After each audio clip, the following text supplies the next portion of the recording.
Assalamualaikum warahmatullahi wabarakatuh. Saya Ahmad Rumah dari kelompok 3 PBSI 3C STKIPN Indramayu akan menjelaskan tentang penelitian kami di SMK Fatahillah Jagapura tentang prinsip-prinsip MBS.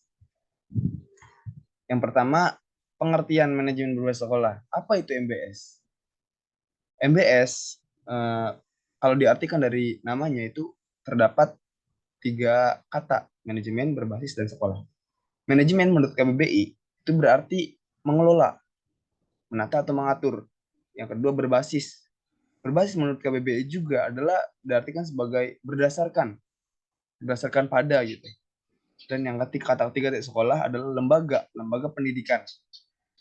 Kalau kita artikan dari tiga kata tersebut, manajemen berbasis sekolah itu diartikan sebagai manajemen berdasarkan sekolah. Oke, next. Ini pengertian MBS menurut para ahli. Pertama, menurut Danim, MBS dapat didefinisikan sebagai suatu proses kerja komunitas sekolah dengan cara menerapkan kaidah-kaidah otonomi, akuntabilitas, partisipasi, dan sustainabilitas untuk mencapai tujuan pendidikan dan pembelajaran yang bermutu. Menurut Sobahi, Hanafiyah, dan Suhana, MBS dapat diartikan sebagai model manajemen yang memberikan otonomi lebih besar kepada sekolah dan mendorong pengambilan keputusan partisipatif yang melibatkan secara langsung warga sekolah, yaitu guru, siswa, kepala sekolah, karyawan, orang tua siswa, dan masyarakat. Untuk meningkatkan, tujuannya itu untuk meningkatkan sekolah berdasarkan kebijakan pendidikan nasional. Menurut Departemen Pendidikan Nasional sendiri, MBS diartikan sebagai model manajemen pendidikan yang otonominya lebih besar kepada sekolah, memberikan fleksibilitas atau keluasan pada sekolah, dan mendorong partisipasi secara langsung stakeholder untuk meningkatkan mutu sekolah berdasarkan kebijakan pendidikan nasional dan peraturan perundang-undangan yang berlaku.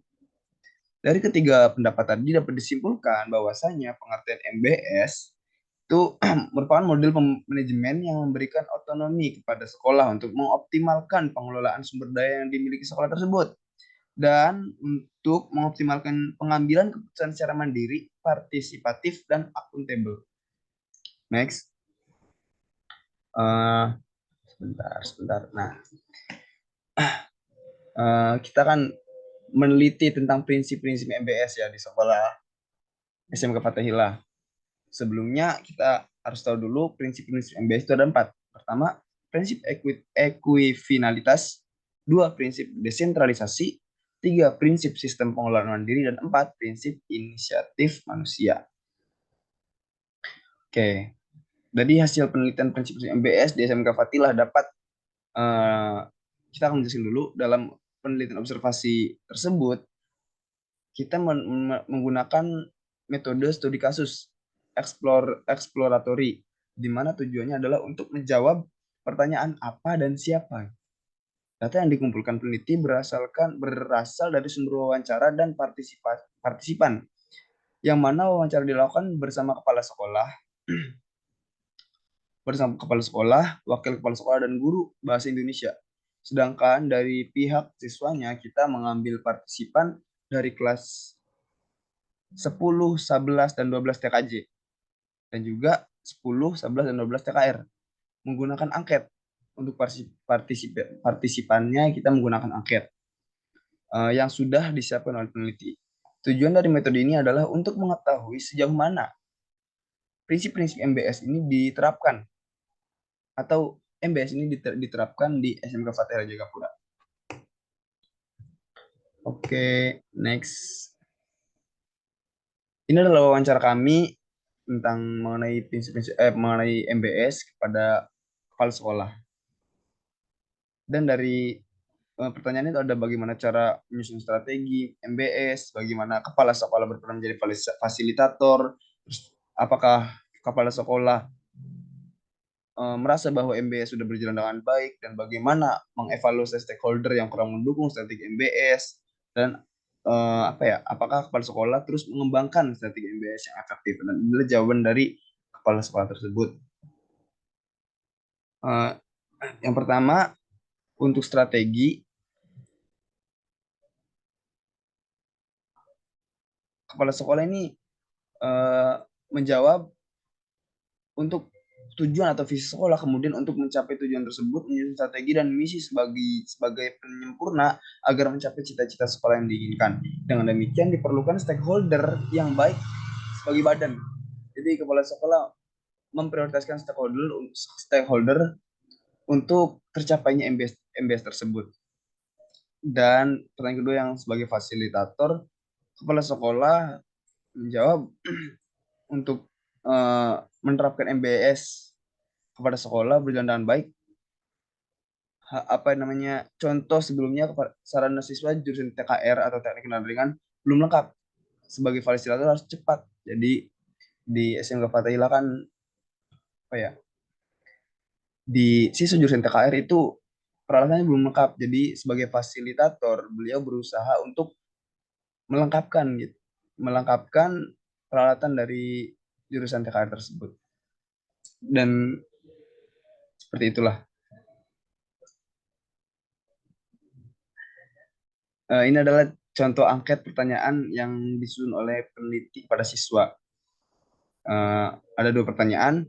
Yang pertama, apakah sekolah memiliki kebijakan aturan yang jelas? Dan 100% 100% partisipan dari sekolah menjawab ya. Dan pertanyaan kedua, apakah Anda menerapkan peraturan sekolah dengan baik? Jawabannya tidak semuanya ya, tapi sebagian besar menjawab ya. Lanjut ke pembahasan hasil penelitian.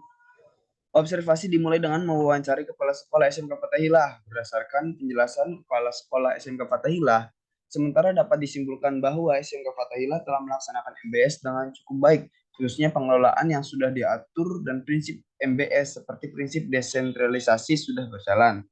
Oleh karena itu, sebagian dari tujuan sekolah sudah tercapai. Selanjutnya, wawancara dengan guru SMK Fathahillah yaitu Ibu Sriani SPD menjelaskan bahwa memang betul MBS di sekolah ini sudah berjalan dengan baik. Salah satu buktinya yaitu output atau siswa yang lulus dari sekolah ini sebagian besar mendapat pekerjaan. Jadi tidak dikhawatirkan lagi bahwasanya kalau ada siswa yang sudah lulus itu sudah mendapatkan pekerjaan gitu, langsung mendapatkan pekerjaan. Contohnya ada siswa kelas 12 TKR bernama Abdul Jamaluddin dia itu berminat ke pelajaran bahasa Jepang. Maka dari itu dia fokus pada program tersebut. Sekolah juga mendukung dan bekerja sama dengan beberapa perusahaan sehingga siswa tersebut setelah lulus tidak terlalu khawatir untuk melanjutkan masa depannya. Sebagai bahan pertimbangan mengenai penerapan MBS pada sekolah ini, penulis juga mewawancarai wakil kepala sekolah, yaitu Bapak Khotibul Umam SPDI yang bertugas sebagai kurikulum. Dan berikut adalah pernyataan dari beliau. SMK Fathahillah dalam penerapan MBS tentu sudah berjalan, namun belum sempurna, karena masih terdapat beberapa kekurangan seperti siswa yang masih banyak melanggar aturan. Hal ini mencerminkan bahwa sebagian warga sekolah belum memahami pentingnya penerapan MBS dengan baik. Kemudian terdapat sarana prasarana yang belum lengkap, seperti pada jurusan TKR tadi, dan juga di jurusan TKJ juga belum lengkap. Komputer dan alat lainnya tergolong sarana yang harus diganti karena sudah usang, termakan usia. Pada jurusan ini belum mendapatkan penanganan khusus. Hal ini juga ditindaklanjuti oleh kepala sekolah, hanya saja belum terrealisasi karena membutuhkan proses yang sangat panjang. Pembenahan MBS ini juga harus didukung oleh warga sekolah, seperti siswa harus menjalankan kewajiban. Dengan hal ini, implementasi MBS khususnya pada prinsip sistem pengelolaan diri pada siswa akan meningkat sehingga dapat mencapai tujuan sekolah dengan baik. Oke, next kita ke kesimpulannya. Kesimpulan dari penelitian tadi itu dapat disimpulkan bahwa manajemen berbasis sekolah di SMK Fathahillah sudah berjalan dengan cukup baik. Tapi banyak yang ada kurangnya, tapi sudah berjalan cukup baik. Khususnya prinsip-prinsip MBS tadi seperti transparansi, kemandirian, kerjasama, partisipasi, fleksibilitas, mutu, dan akuntabilitas. Hal ini dikarenakan sebagian besar stakeholder mendukung tujuan sekolah. Bentuk dukungan tersebut diantaranya siswa menjalankan aturan sekolah dengan baik, walaupun ada salah satulah sebagian kecil siswa yang belum mengerti tentang MBS dan belum menaati peraturan-peraturan sekolah. Guru juga menjalankan tugasnya masing-masing, serta peran kepala sekolah sebagai pemimpin sudah melaksanakan tugasnya dengan baik. Ini adalah dokumentasi kami pada penelitian tersebut. Ya, mungkin itu penjelasan dari kami tentang prinsip-prinsip MBS yang ada di SMK Fathahilah. Lebihnya kita mohon maaf.